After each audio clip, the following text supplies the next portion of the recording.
Well, greetings from the high 10. It is Everyday Shenanigans, and thank you for joining me. I'm going to give commentary pertaining to this video that's been uploaded that the family says that they've already seen pertaining to the girls walking down the sidewalk with a young man. And I'm also going to play commentary from Law and Crime Network.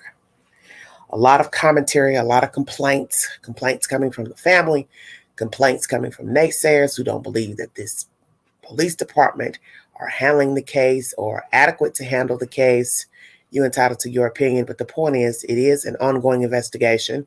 It is a killing pertaining to 4 individuals. So you have to think logically. There is a lot of work to be done due to the fact there are a lot of people who are deceased. And you have to look at all the things that went on in the lives of these individuals. The people that they met, came in contact with, their surroundings, so on and so forth. The Independent is the source. An attorney for the family of slain University of Idaho student Kaylee Gonsalves has expressed doubts about whether local police can solve the crime. The Gonsalves family have previously shared their frustration at what they described as a lack of communication between Moscow police and the families of the victims. We want to let them know that we were holding them accountable for their decisions, attorney Shannon Gray, who was retained by the Gonsalves to act as a liaison between the family and the police department, told the Today Show this week. I'm not sure they're capable of handling a quadruple murder, and if they are in over their heads, then acknowledge that and turn the investigation over to someone who is more versed in handling these types of matters. More than 6 weeks after the quadruple murder of Gonsalves, her roommates Madison Mogan, Xana Kernodle, and Kernodle's boyfriend Ethan Chapin inside an off-campus rental home in Moscow on 13th of November. The killer remains at large. No murder weapon has been found and no suspects have been named by police. Now, as you see in this article by the Independent UK, I want you to process this wording. More than 6 weeks after the quadruple murder of Gonsalves, her roommates. See, once again, she's put at the front, even in writing this article, as if the story is about her and her constituents. Well, the story is not about Kaylee. The story is about 4 people. See, this is why I told you have to pay attention to the details. You have a father and mother and sister who come before the public speaking about the crime, the wounds. You're entitled to your opinion. But then right here in this article, the UK, the Independent, you're doing the same thing by saying, more than 6 weeks after the quadruple murder of Gonsalves, her roommates. And then you read off the names of the people after her, as if this story is only about her. And I find offense to that. And I feel like you're doing just what the father and the mother and sister are doing. You're acting as if she's the only storyline, and she's not. And once again, here we are with this video. 2 people walking down the street. No videos of Ethan, no videos of Xana. It's like the storyline is only about these 2 people, and it's not. 4 people are dead. No matter the motive, no matter the target, still 4 people died. And until we find out who the target was, the intended target or targets, it is unfair to only picture 1 or 2 people as the sole beneficiary of this storyline death, murders investigation. 4 people died in that house, and all need to be equally talked about, and all 4 lives need to be looked into as to find the perpetrator. I'm going to go on. Key points. New video, Kaylee Gonsalves and Madison Mogan on the night of the murders. Kaylee Gonsalves' father insists he supports Moscow police. Police combed through 22,000 vehicles matching mystery car. White car linked to murders was spotted on video supplied by homeowner. Very interesting. Xana Kernodle's family launched scholarship fund in her honor. In a statement to the Independent on Friday, Xana Kernodle's family said they've decided to start a memorial endowment in the partnership with the University of Idaho to keep her legacy alive. Coronado, her roommates, Kaylee Gonzalez and Madison Mogan, and her boyfriend, Ethan Chamber, were killed inside the young women's off-campus rental home in Moscow a month on from the brutal stabbings. Now, maybe perhaps they're putting each person's name in front of the article and then say they're roommates when the story is pertaining to them.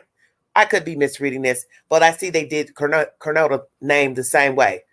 Coronado and her roommates, due to the fact that they just did an article about her, about a partnership for a scholarship. So then they do her name the same, and then they follow in with her roommates behind her name. Maybe this is just the way they word their articles. Anyway, we're just going to stick to the logistics. We're asking anyone who is willing and able to donate any amount they are comfortable with. Please know that no donation is too small, the family said. We sincerely thank you in advance from the bottom of our hearts. At the very least, we hope to create some good out of such a terrible and heartbreaking situation.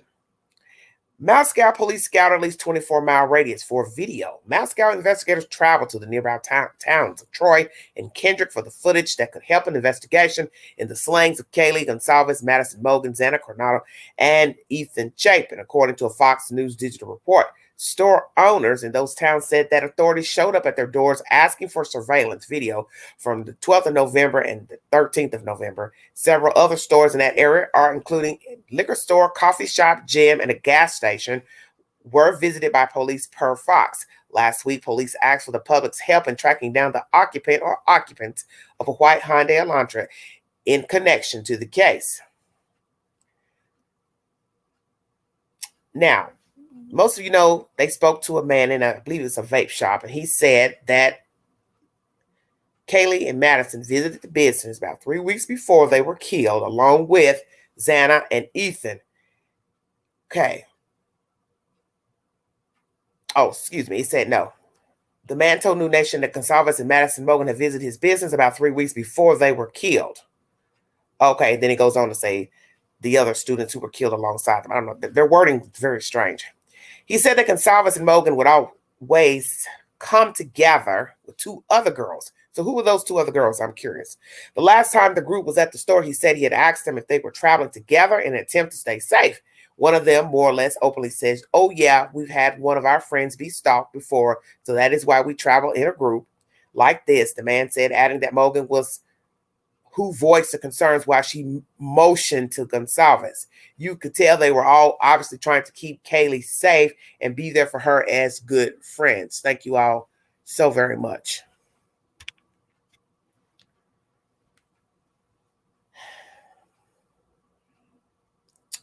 Describing the crime scene today, Latah County Coroner Mabbitt said that there was quite a bit of blood.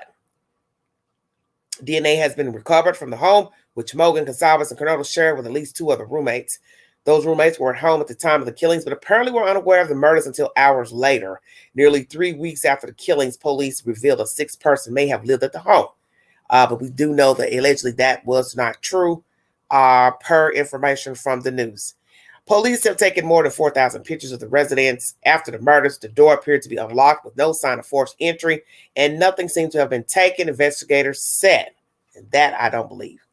I won't doubt that the perpetrator probably took something and probably left a memento himself as to mark his territory. The bodies were found in the victims' beds on the second and third floors, leading authorities to believe they were asleep when killed at a vigil on the 30th of November. Gonzalez's father revealed that his daughter and Mogan were in the same bed when they were killed. Gonzalez's parents had previously said that they had been told by authorities that the investigation was moving slowly because the killer left behind a mess of evidence. What did he leave behind? How bad of a mess are we talking? Naturally, one could assume it would be because he did kill 4 people, and how would you just quietly stab 4 individuals? And then you have to come back. Who fought back? Who got up and tried to run? So just use your imagination. Steve and Christy Gonzalez said they've heard from police that the crime scene is sprawling and chaotic. They're telling us there's so much evidence that it's going to take a lot of time to process it all, Mr. Gonzalez told Fox News.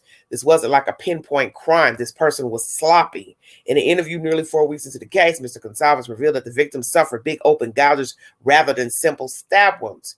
A neighbor told Fox that the victims often hosted gatherings at the home and had a lot of people coming in and out of the residence, which could potentially complicate crime scene analysis. More than 10,000 tips later, still no arrest. According to ABC, Mount Scout police have received more than 10,000 tips in investigation into the murders of Kaylee, Madison, Ethan, and Xana. The department said it continues to review digital evidence. This is a massive amount of digital content to review with a robust team dedicated to handling digital submissions. A Mount Scout Police Department statement on Friday read, other members of the investigation team are dedicated specifically to email tips, while another team is assigned to tip line calls. Okay. Naturally, the killer still is at large, and no murder weapon has been found and no suspect's name. The Gonzalez family previously shared their frustration. It's what they described lack of communication between Mount Scout police and the families of the victims, claiming they have learned about developments in the probe through press releases as opposed to directly from the force. We wanted to let them know that we were holding them accountable for their decisions, Attorney Shannon Gray, who was retained by the Gonzalez to act as a liaison between the family and the police department, told the Today Show this week. So how do you all feel about Mr. Gonzalez hiring PI lawyer? As you heard the other day, I played you content where the lawyer wasn't even talking. Mr. Gonzalez was doing the talking. What about the other family members who have been quiet for the past couple of weeks since the deaths of the kids? How do they feel about him talking? Is he actually representing all of the family members or just Maddie's family? How do they feel about the investigation? Is the police talking to the other family members? The Chapins and the Mogans? Or is it just an issue with Mr. Gonzalez and his family? Since they've been the ones speaking the most, is it just an issue with them? I'd like to know that. And what all are they saying to the other parents? And what have they told them personally versus what they told Mr. Gonzalez? Now, that is something I would like to know because I would find that very, very interesting. It's a lot to digest with this. Kaylee Gonzalez's father has said that the family won't be able to celebrate Christmas this year as he's about to face the first holiday season without his 21-year-old daughter. To be honest, we're not even really going to have a Christmas because you just can't get yourself there to where it would make sense, he told Fox News on Saturday. One of my children, the youngest one, is going to go stay with the family as they're going to have the normal type of Christmas. She deserves that. And for those of you who did not know, they do have 5 children, he and his wife. But for us, we can't do that. It's too close to our heart. And how do you have a celebration like this when you've lost 2 of your favorite people in the world? As well as losing his 21-year-old daughter in the quadruple homicide, Mr. Gonzalez also lost Madison Mogan, his daughter's best friend, who the family saw as one of their own. Kaylee Gonzalez's father has said that he fears for the safety of his other children as his daughter's killer is still at large. Very interesting. Steve Gonzalez told Fox News on Saturday that he wants families to know information about the case so they can be on the lookout for potential suspects, as he revealed that one of his other children will soon be attending the University of Idaho. So there's clarification. I was trying to comprehend what he was saying the other day in video because I thought he was saying that another child was there or somebody that they knew was there. So here this article says one will soon be going. So I'd like to know, why would you want that child to go to a university where your last child was killed? That's strange to me. Seems like to me he would say he would tell the child that let's go somewhere else. Because we're not even into the new year. And I'm assuming this kid is a senior in high school. They can always apply to other universities. There is time to get accepted to other universities. It's just December. So, one, did he say something to his child about going, asking them not to go? 2, did the child respond yes or no? Will the child consider going to another university? It's very interesting information there. I'm going to continue here. And who do you look out for when we don't know who the suspect is? That's another thing. Who are we looking for exactly? Student, co-worker, friend of a friend, what? Who are we looking for? He says, I have another person going to school there, and I don't want him walking around the streets if it's not safe, he said. So, see, this is where I'm getting confused. See, this is what I thought I heard the other day. First, it says here about the potential suspects. It says that one of his other children will soon be attending the University of Idaho. Then here underneath it says, I have another person going to school there, and I don't want him walking around the streets if it's not safe. So we have a child that's supposed to be going soon, and then in this article beneath that it says, I have another person. So who is the other person he's speaking of? I thought that's what I heard the other day. This is very strange. Yes, Susie. Susie, that's why I said I don't know what's going on. That's what I'm saying. When he talks, he doesn't make himself clear. And the reporters need to be asking him these questions instead of us outsiders having to ask. And then they go look online and see what we've asked. How many people are he speaking of in this article? Because first it says, I got a kid that's going to be going. And then under that it says, I know somebody that's already there. And reference him as a he. Oh, God, anytime we talk about this man, and I hate to be mean, but he's stressful to me because I never understand where he's coming from in his commentary. And this is why I can see why the police don't want him talking, because yes, he does. You don't really know what he's saying. Okay, let's finish this. We know as a family that we're looking for, and if they see an individual looking a certain way, I'm telling my kids to steer clear of that. So I want other families to know. Steer clear of what? What is there? See, this makes no sense. Steer clear of what exactly?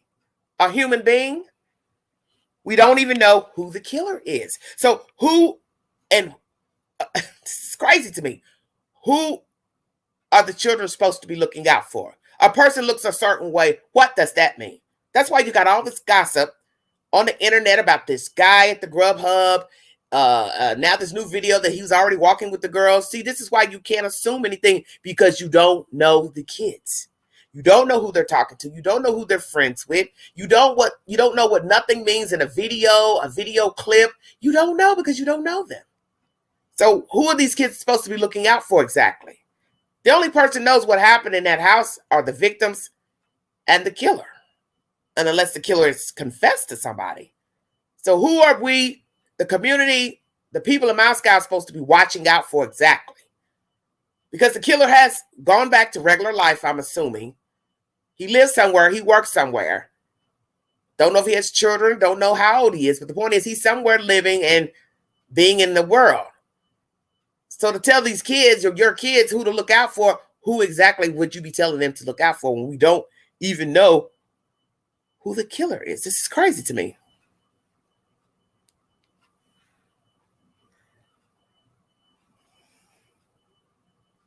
This is just absolutely insane. Who has been ruled out as a suspect? Each individual so far linked to the murder investigation has now been ruled out as a potential suspect. Moscow police have said that the two surviving housemates who were in the home at the time of the killings and the other friends who were in the home when the 911 call was made are not considered suspects.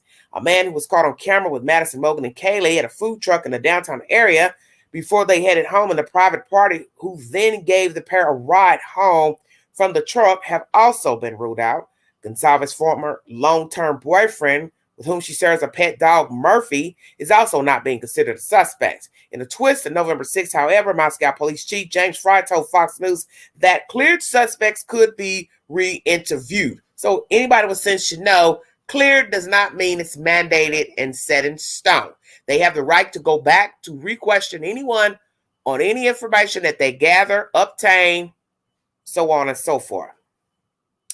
It is not clear if the killer left their DNA at the crime scene, with officials believing the attack was targeted.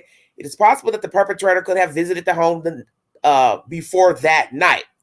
On November 30th, Idaho State Police Communications Director Aaron Snell told Fox Digital that investigators have received the first lab results from the crime scene. Very interesting. I'd like to know what that is that they have gotten back. Is this a conglomeration of DNA of all the victims and the perpetrator, hair fibers, hair, clothing fibers? What was left? What do they have back?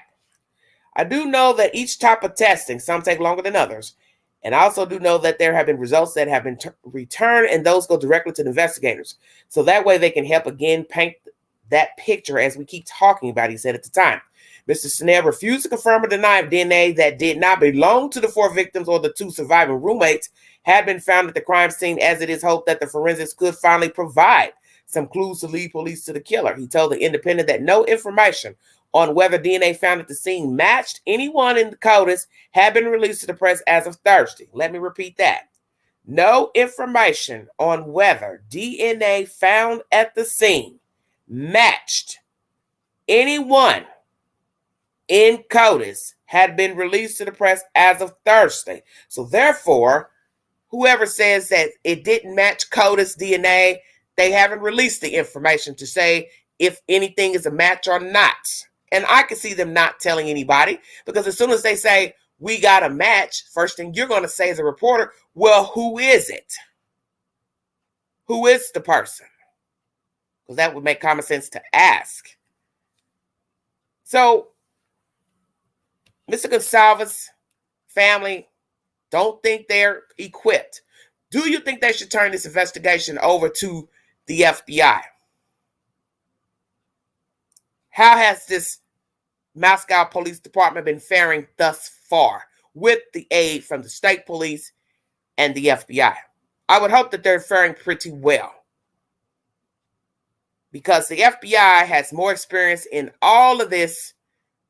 Agents all around the United States that handle different things in the FBI pertaining to DNA, evidence, going through files of DMV, phone records. Each agent does something different in the FBI, and I would assume they know their craft.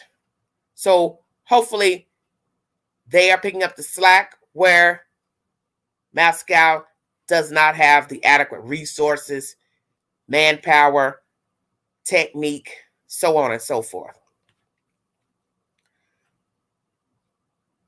I heard something the other day that was very strange to me. I don't know if it was yesterday, about someone who said they got information about the crime scene. And I don't know why this person is talking. I don't know to believe this person or not, but I was listening to it on somebody else's network, just passing through the queue. And this person, who was a man speaking, is basically saying that what Mr. Gonsalves has said about the 2 in the bed and the information of the wounds and stuff not matching. And he said that's not true. So what I want to know is, what is it that he's speaking of that isn't true that Mr. Gonsalves has spoken of? The wounds exactly. One was in the bed, not in the bed. I'd like for him to elaborate. This is where this becomes a problem. Everybody wanting to talk, give their commentary, but nobody's showing their face. Then we have Mr. Gonsalves, who doesn't mind showing himself. So you don't know what to believe. So you don't know if whatever he was told by the coroner is accurate. And the coroner is not somebody that we really want to trust their judgment, because they're not an actual doctor and do not have an MD. So that's a problem for me. And this other guy coming out talking about being related to the people or a friend of the family, whatever, knows about the investigation or knows about the crime scene. I'd like to know what's the truth to what he's trying to say, or what he's trying to relate to the public about the 2 girls. And does he know something else about the other couple? This is why you shouldn't be talking. I'm going to play commentary from Law and Crime pertaining to the kids walking down the street with this guy. The family says they've already seen this footage weeks ago, shortly after the murders. They've talked to, I guess, Mr. Adam or whomever, and now this video is being released. The police are not giving any commentary on the video to the press, naturally. So has this guy been removed as a suspect? Now, anybody with common sense should know, if the police had this video weeks ago, then they have already talked to Adam, Pookie, Ray, whoever else was working, prayed that they've asked for DNA, prayed he gave it. I'm sure they asked him to lift his shirt. Let's see your hands, your feet, your arms, your back, your neck. You see where I'm going with this.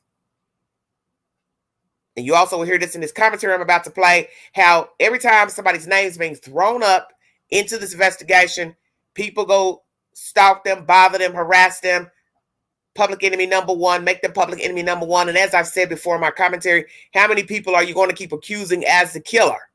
Because you're just jumping from one person to the other. Anybody that you find out knew them, dated them,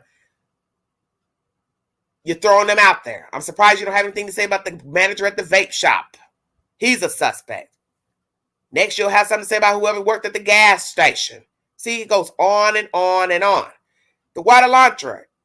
What is its relevance? Seen at the crime by whom? Who gave the tip? One or more person? Borrowed car? Owner of a car? Trashed the car? Was it seen in the area before? I do hear that they're asking for any video footage a day before. So that leads me to believe that possibly the car was in the area before, and somebody has told this before. That they've seen the car not just on that morning of Sunday morning, but perhaps the night before or maybe the day before that. So what is our time frame on this car? Let's play some commentary pertaining to this information. Kaylee Gonsalves and Maddie Mogan in the hours before they were murdered, and they're with a man who's been heavily scrutinized online.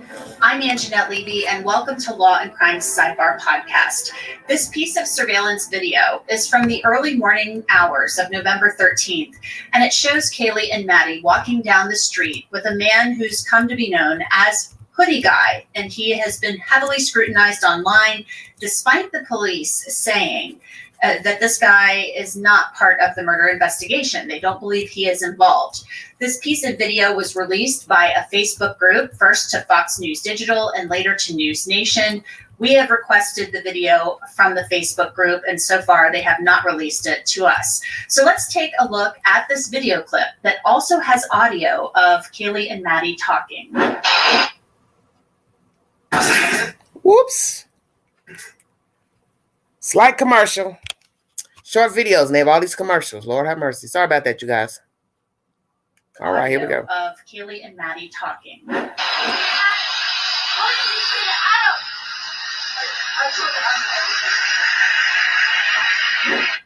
This is what Kaylee Gonsalves' father, Steve, had to say to Fox News about the audio and the video clip. That film, to the family, we've had that film for a while. I believe the business reached out to us directly, and after they had given it to the police. So it was kind of comforting to us, because it's just two girls having a good time talking about, asking about their bartender and just being girls on their way to the grub truck. Steve Gonsalves told Fox News that Adam is the bartender that the girls were talking to that night, and he is not part of the murder investigation. He's not a suspect. And joining me to discuss this new piece of video and the other developments in the Idaho case is Jennifer Koffendorfer. She is a retired FBI agent. Jennifer, welcome to Sidebar. Thanks for coming on. Thank you for having me. Jennifer, this new piece of video, and I want us to just look at it very briefly, the clip. It shows Kaylee Gonsalves and Maddie Mogan after they left the Corner Club bar, walking down the sidewalk, and they are with Hoodie Guy, who has been, scrutinized heavily online, despite the police saying they do not believe he is involved in this crime. So let's take a look at this, and then we'll talk about it on the other side.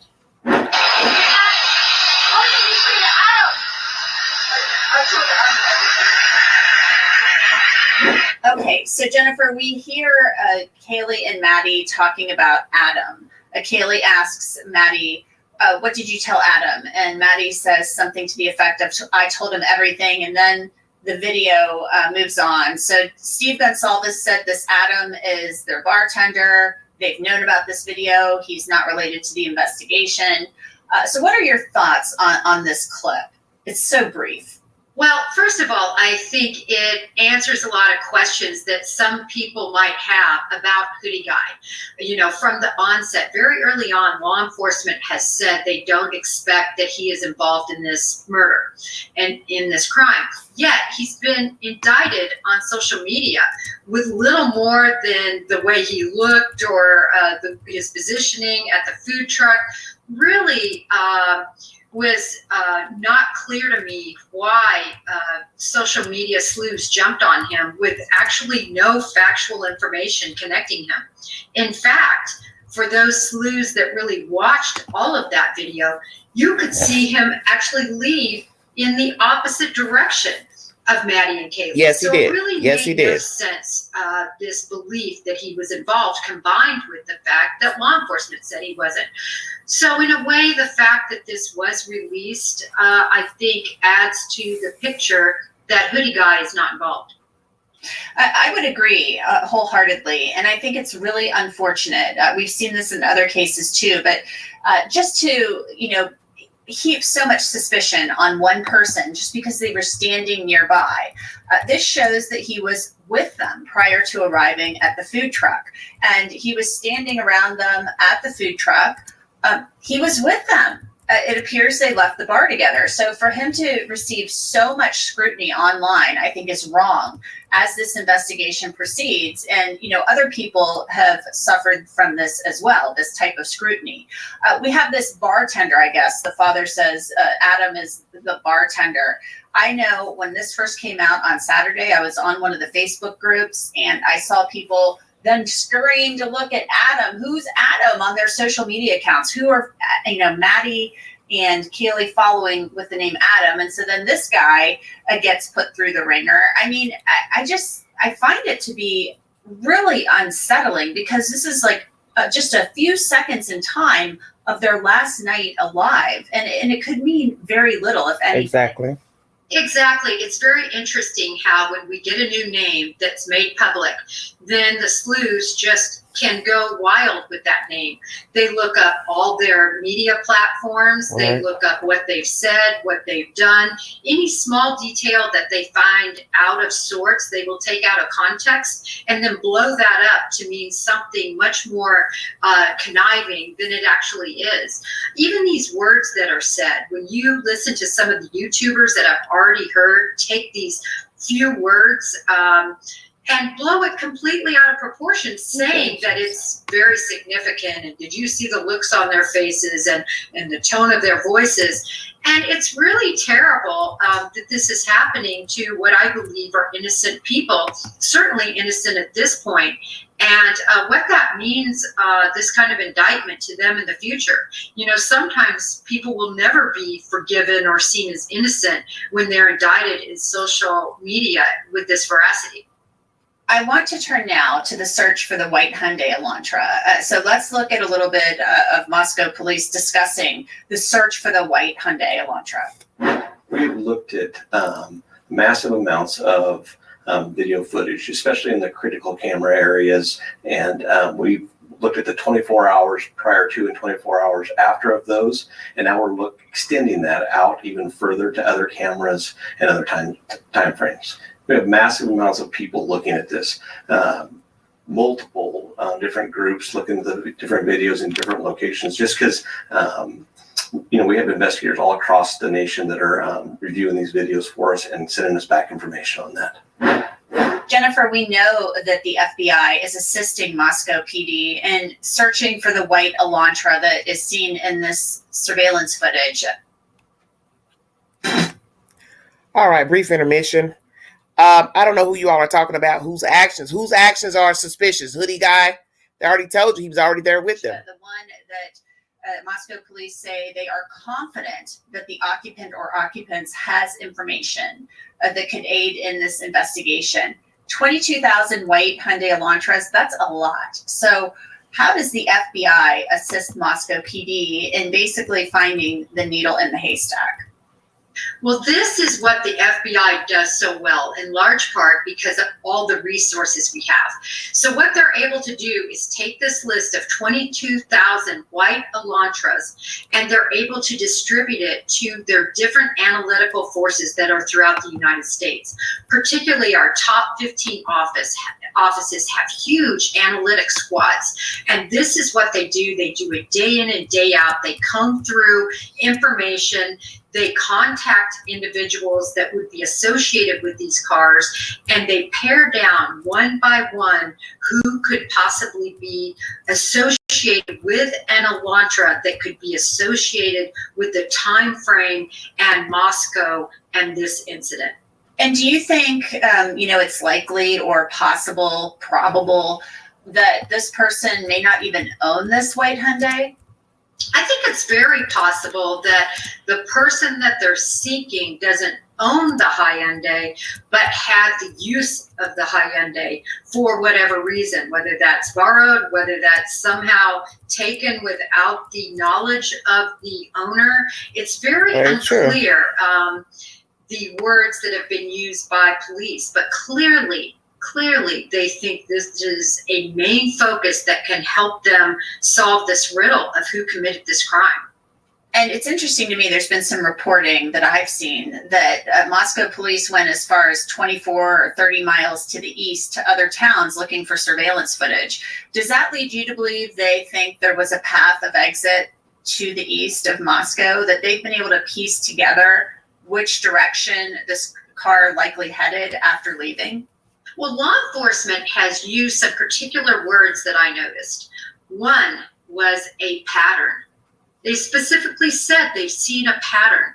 That really stuck out to me because that means that perhaps they've seen this white Elantra previously. Yes. And not particularly associated with the dates that are in question, but previously, and they've seen some sort of pattern of direction. So why are they looking 24 miles away? Yes. Why these particular stops? I don't think that that's a random check. Exactly. I truly believe that that was focused based on patterns that they saw involving this vehicle. I'm kind of being, my gut is telling me they have other images of this white Elantra exactly. that they haven't released. Thank you. Do you think that's likely? Exactly. Because they've said things like, oh, it was in the immediate area, or it was, quote, there.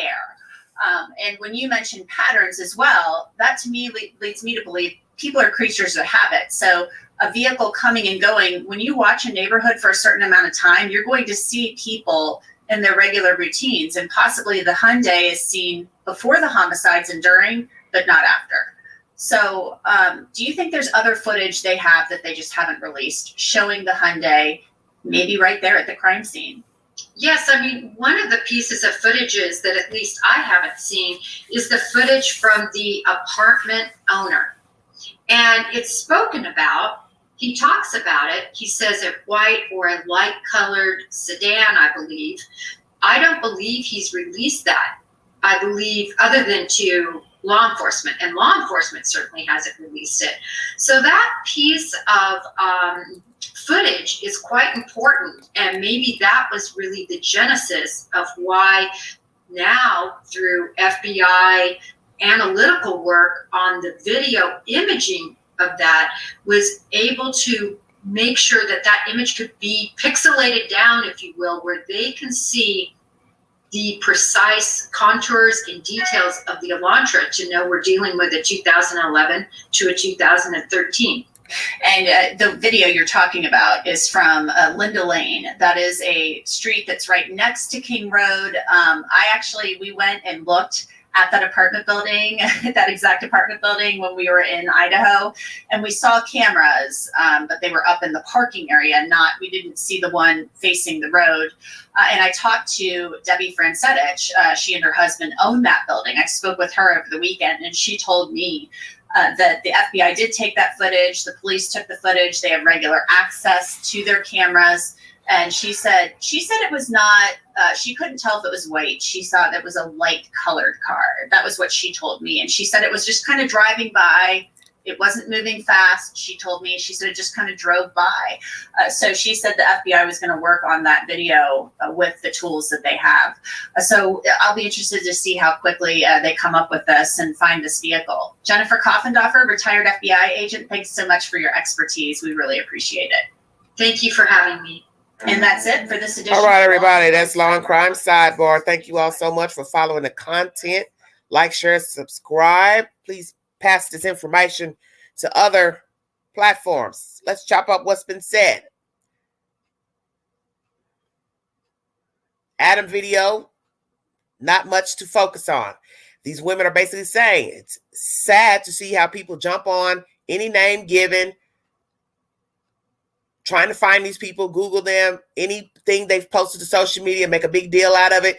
As I said to many people, you would probably feel really jacked up if somebody was to go on your social media platforms and see the things you post to Facebook and TikTok, nasty memes, and then somebody decides to start calling you a creep or sadist, or you probably wouldn't feel so good, because I see all type of things posted to Facebook that I don't think is appropriate, but I'm not the owner of the content. Thank you, Jesus.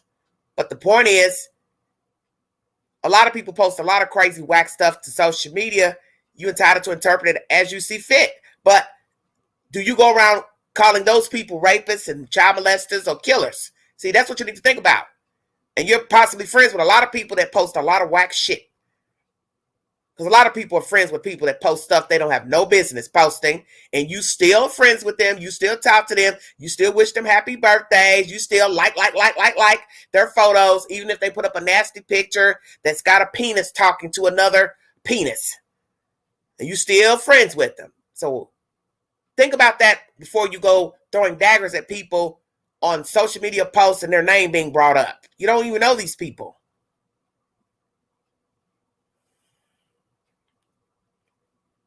You don't know these people. So stop it. People complaining about they're not doing their job. Well, the FBI is on it. State police is on it. Evidence has come back. You don't even know what the evidence is. Now you hear patterns being mentioned. Possibly this car has been seen in the area. So let's go there.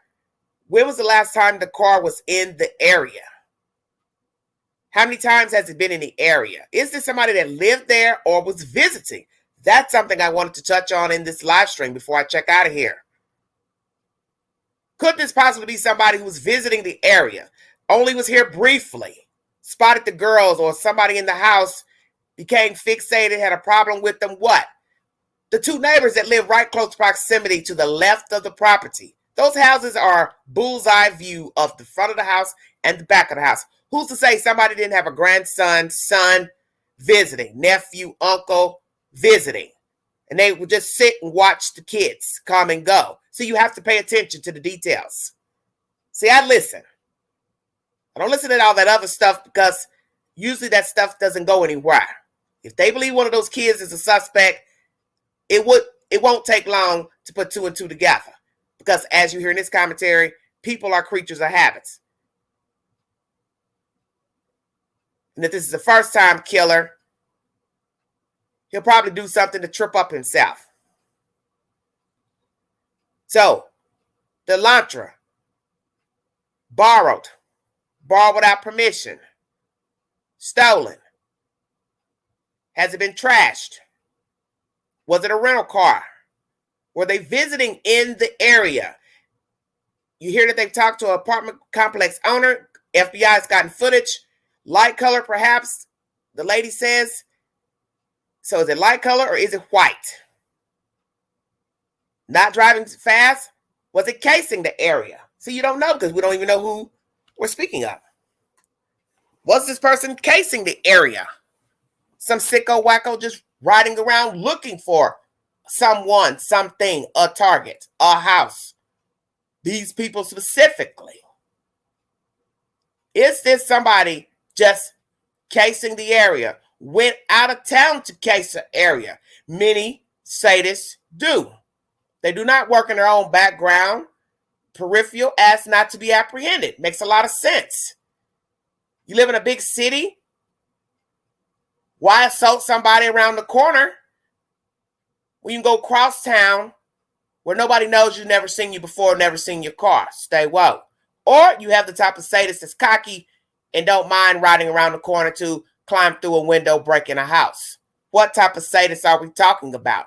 A personal vendetta, beef, fascination with one of the girls, altercation with Ethan and somebody else? Or we have a sadist that chose Moscow deliberately, chose this neighborhood deliberately, been in the neighborhood before, spotted the girls, whatever, followed them, kept driving by, watching cars, and made their move. Who is this perpetrator of the Elantra? And I sat and thought about that the past 2 days. This could be somebody who was just visiting a friend, came to see a homeboy, spent the night. Maybe they were staying with somebody briefly. See, you don't know. Could have been a bad situation. He could have been rooming with somebody, got kicked out, wasn't paying his part, his bills. You never know. This is why you can't throw daggers at anybody's name that comes up in commentary pertaining to these kids, because you do not know the kids. You do not know what they were doing. You do not know their dealings with people. You do not know anything from a video and a quick conversation about a bartender. Maybe somebody confided in him. One of the girls was asking, why did you tell him this? What did you tell him this? At some point you could say, well, one of them seemed like she had attitude with the girl for asking, well, what'd you tell him? Why'd you tell him? But you can't really say, because if one's high strung, that might be her personality. I don't know. I don't even know who the hell's talking. First, I thought it was Maddie, even the one that seemed like she's a gate walking, which made me think she was a little bit tipsy. If I'm to believe, that's Maddie with the black coat. I thought that was the one that was talking, but you can't really tell. The point is, if the police aren't giving us any information that they're projecting anybody from the bartender as a suspect, then it is what it is. And know that just because they don't tell you that somebody is a potential suspect or person of interest doesn't mean that they aren't. I don't have to tell you that I think it's the bartender or this person. Why would I tell you that? And due to the fact that the father has been talking about wounds and things, they're not going to tell him anything. Because he does contradict himself. Some of you don't want to realize that because you want to use the excuse that he's grieving. Well, there are some other people grieving as well. I'm going to keep saying that. 3 other people are grieving for their children. Parents are grieving for their children. And they're not talking to the news. They're not talking about the wounds. They're not talking about who was where. They're not talking about why the killer went to this room and that room and shouldn't have done none of that. They're keeping it to themselves. Because that was really disrespectful to the other kids to even say something like that. This is why Mr. Gonzalez doesn't need to speak. When you say something like that, you're making it seem like your child wasn't the one that's supposed to have died. But yet you're saying your child got the brunt of the wounds, which is contradictory. None of the kids should have been killed. How about that? I don't know these kids. I don't know their temperaments. I don't know their attitudes. I don't know if somebody thinks that any of them are mean or cruel, because everybody's entitled to their interpretation of another human being. But was it worth bludgeoning 4 to death? That's the question. And most would say no. That even the worst, a man or woman who's done horrible things, said horrible things, they don't deserve death. There's people who don't even believe in the death penalty. As I said, it depends on your interpretation of life and punishment. But these are 4 young people just getting out in the world. And it is disturbing when you watch video or pictures of people before they die. It's very creepy. That's the creepiest thing to me, besides somebody breaking into somebody's house or entering somebody's house and killing them in their sleep, or killing them with their back turned, or just killing them standing there right there where they're looking at them. It's to know that the person was walking around, having a good time, living, doing their thing, and then somebody has caught that on camera. Very, very scary. And as I said about Ethan and Xana, you want me to believe that they thought they were going to be bludgeoned in their own house? He was a visitor. So everybody's, running around worrying about where they were that night. They were where they wanted to be. They were doing what most people do. They were doing whatever they wanted to do. You may or may not ever find out what they were doing. But the point is, they weren't expecting to be bludgeoned to death. Who wakes up thinking, well, at the end of the evening into the next day, somebody's going to creep into the house and stab me to death? That's what I have on my agenda for today. Of course not. Who wants to think about being killed in their sleep, or killed in their house, or killed outside of their house? Because as I said, this is a brazen crime. It's one thing to assault a person in the street, broad daylight, night, but to go into someone's house,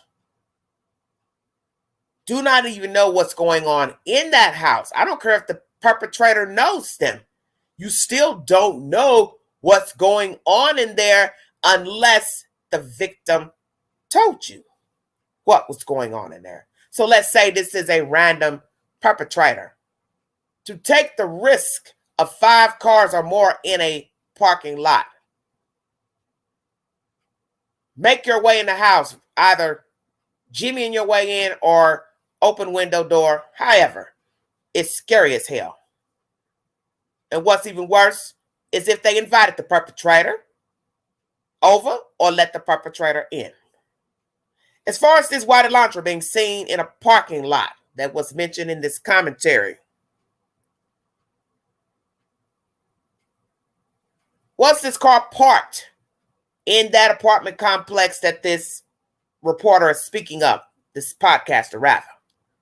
Because that will be very interesting information, and that will be how they will catch the killer.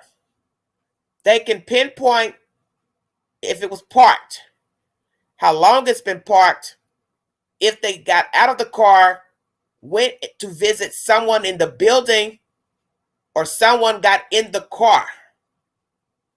Which is it? Oh, I always check my doors.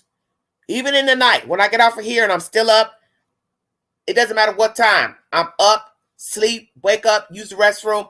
I still go to the doors. I still make sure the chain lock is still on. I still look at the windows. I make sure to have things in the windows. So if something falls, I pray that I will wake up. And I would advise anyone to do that. I mean, I like the Zen look, but if you have something that's decorative that can sit on a windowsill and the windowsill is wide enough to sit something in it, sit something in it that is breakable. Or something that's metal that can make a clanking noise when it hits the floor. Seriously.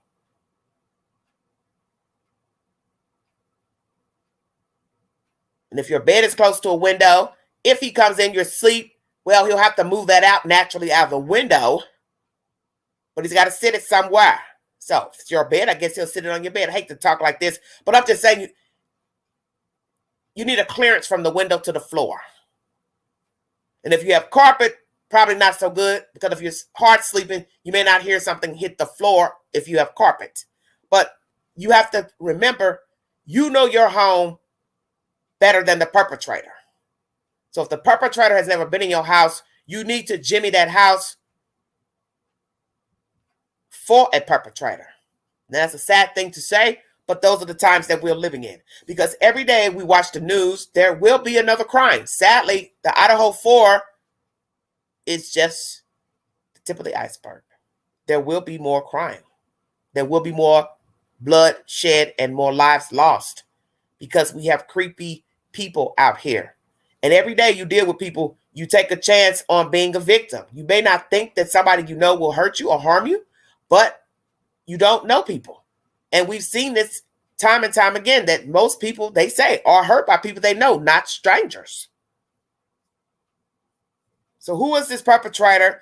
Do the victims know him? He know them? But what is going to be interesting, if they have data of footage of this person roaming the neighborhood, casing out homes, houses, or this home, visiting somebody in the neighborhood, staying with somebody in the neighborhood, what is their connection to the neighborhood? And I do believe they have more information, because the fact that they had the beginning of that video of the girls and this guy walking down the sidewalk for weeks, and it's just now being released. The fact that they said they contacted the family after contacting the news, that should tell you something. Police made sure not to let that video get out soon as the kids were murdered, because I'm assuming they were checking all trap doors first. So if they held on to that video for a couple of weeks, they have possibly held on to other information for those that think they're not doing their job. Rearranging furniture. Ah, very funny. Yes, I've been told I rearrange a lot. I had to do that today, which gave me a very serious headache because I was out, treating myself to something for Christmas. So therefore I had to do a little rearranging, and I literally thought I was going to have a nervous breakdown, but that's a whole nother story. But yes, because think about people who've been in your house and they know where stuff is. True. You move the sofa a different way, possibly blocking a walkway, because some people do sit their sofas out on the floor, which I don't like that look, but some people do, depending on how the room is made. If a perpetrator's been in your house and wanted to rob you, he's telling himself or somebody else, well, I know the couch is on the wall and it's over here, but if you've moved it, he will be shocked when he comes in the dark. It ain't where it was supposed to be. So that's a great point. And they also tell you to change your habits. Don't keep driving the same route. I'm one of those that I do like to take the same route because what's easiest to me. But I don't talk and deal with a lot of people, but that doesn't matter. If somebody's watching me, then it won't matter. So that's true. You do need to alternate, deviate. Don't go down the same streets. Also, if you think somebody's following you, turn down another street. And I've done that. Where I live now. If I think somebody's following me from the grocery store or down the highway, I turn, you turn. First thing I do, because I live around a lot of streets, I can just turn off. I just turn off another street just to see if that car is going to turn down the same street. If they turn behind me, what I do is I turn down another street, but I make sure not to turn in the direction of the house. We will go round and round until your ass get tired and realize you're not following me home. So you have to be very careful. And this is a sick way to have to navigate in the world and think, because when you're in a hurry and you're shopping and have stuff to do, you're not thinking about people following you. You're not thinking about somebody eyeing you walking into a business and you come out and they're still sitting in their car. You're not thinking that person has eyed you, but sick people will. They see something they like, they follow you home, trail at a nice pace. But see, I'm always looking in the rearview mirrors. And I remember your car coming out the parking lot because I look at stuff when I come out of a store. I look out, bagging out of the parking space. I'm not in this big metropolis where I couldn't notice your car. But see, a lot of people are easily distracted when they're out, so they really don't pay attention.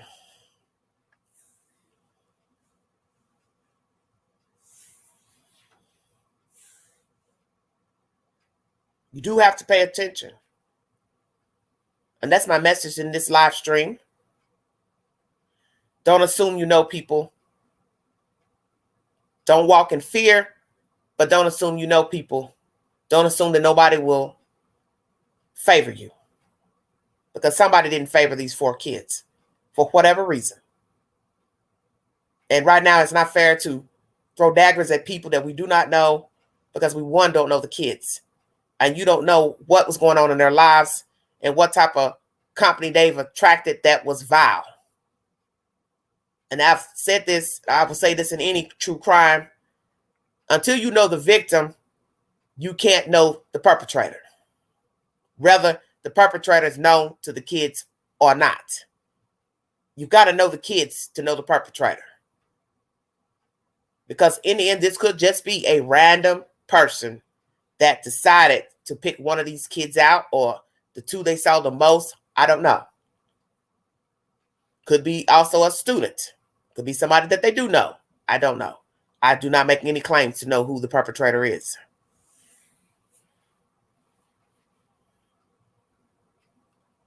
But this white Elantra, I believe there's something to it. And I've commented on different Twitter commentary. Coffin Daffer, I do respond on her Twitter account. Please feel free to follow me on Twitter at EverydayShanan1. I do comment. And I have been saying stuff to people who have been very negative pertaining to this investigation, because you're bringing your own ideologies into this assertion that Moscow don't know what they're doing. They're not going to find the killer. That's your opinion. But see, I don't have that type of opinion, because there's no need in me following the content if I think the killer won't be caught. That defeats the purpose of me talking about the case. To me, that would be a waste of time if I think the killer won't be caught. Then I could just talk about something else. I do believe the killer will be caught. Just like I believe there would have been a resolution with Quentin Simon. I pray for a resolution with Cupcake. I'm praying for a resolution with Cal City. They have suspects in that case. Megan Boswell case, mother did it. That's what the court is alleging, the DA. Summer Wells, praying for a resolution there. And in this case, I'm praying for a resolution. Because in the end, you do not know what has been told to law enforcement. You do not know what's been seen. You don't know if somebody suspects their brother, their father, their husband, their kids. You have no idea. For all we know, these could be teenagers. A teenager or teenagers that's done this. Borrowed a car, stole a car, went out for the weekend. Could have seen the girls out. Could have been, as I said, riding through the neighborhood looking for something to get into. Because you do have crimes where people are out looking for people to rob. Looking for houses to rob.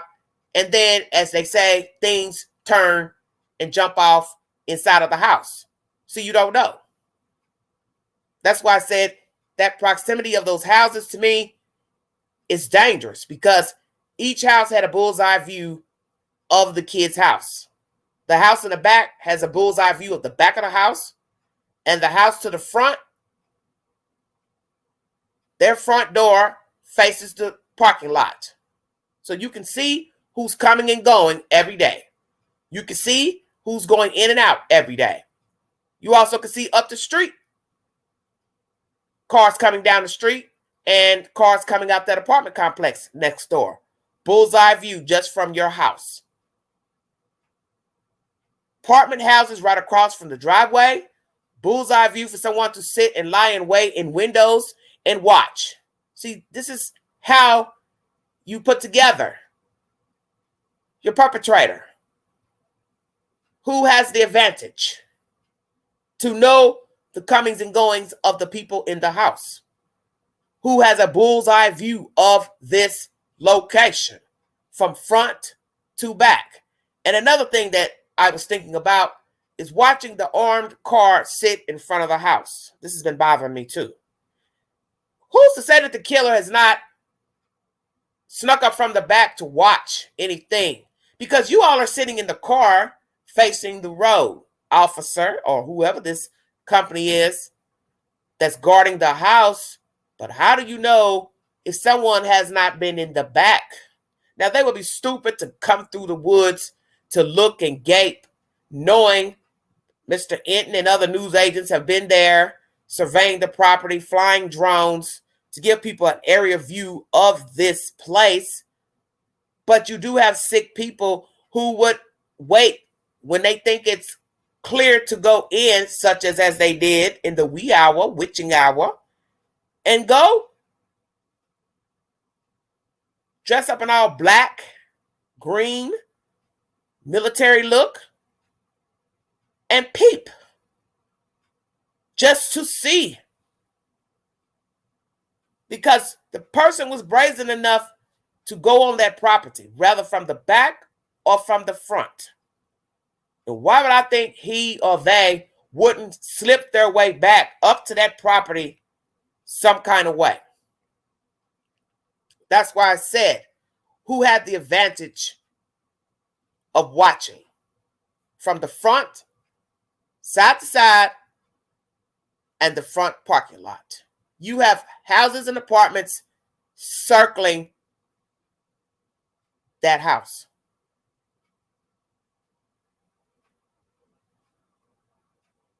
So who's to say the perpetrator doesn't live in the brick apartments to the right or was visiting those people?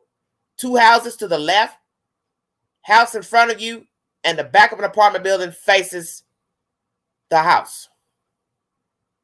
Too many advantages to watch the house. Go up and down the road pretending to be leaving for the day or a run to the convenience store, but gaze over at the house, marveling in your handiwork. Stay woke. Has the perpetrator been back to the scene, either by driving or by foot? How scary will it be to know he walked back over there, pretending to be an everyday civilian just walking through? Could have walked up the street, walked up to those apartments as if he lived there, just to see what's going on and to hear the conversation.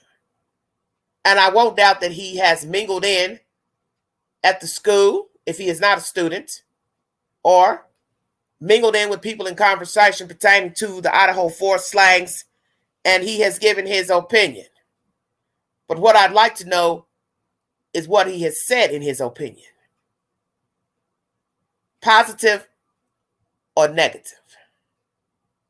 And if negative, did somebody take note? And will they say something about his commentary? Because let me tell you something about a human being that's killed 4 people. He is going to say something to somebody somewhere. Maybe not directly, but most definitely on social media. Because where is the best place to hide? It's behind a cell phone and a computer. And leaving nasty commentary wherever you can. And that is who you should be looking for, is somebody with the snide remarks pertaining to the dead.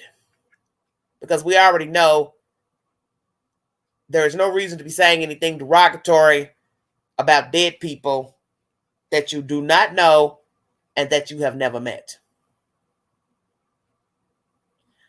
Prayers to the family, the friends, students, the staff, Moscow residents, praying for the FBI, the police department, that they find the suspects, and bring them to justice. Amen.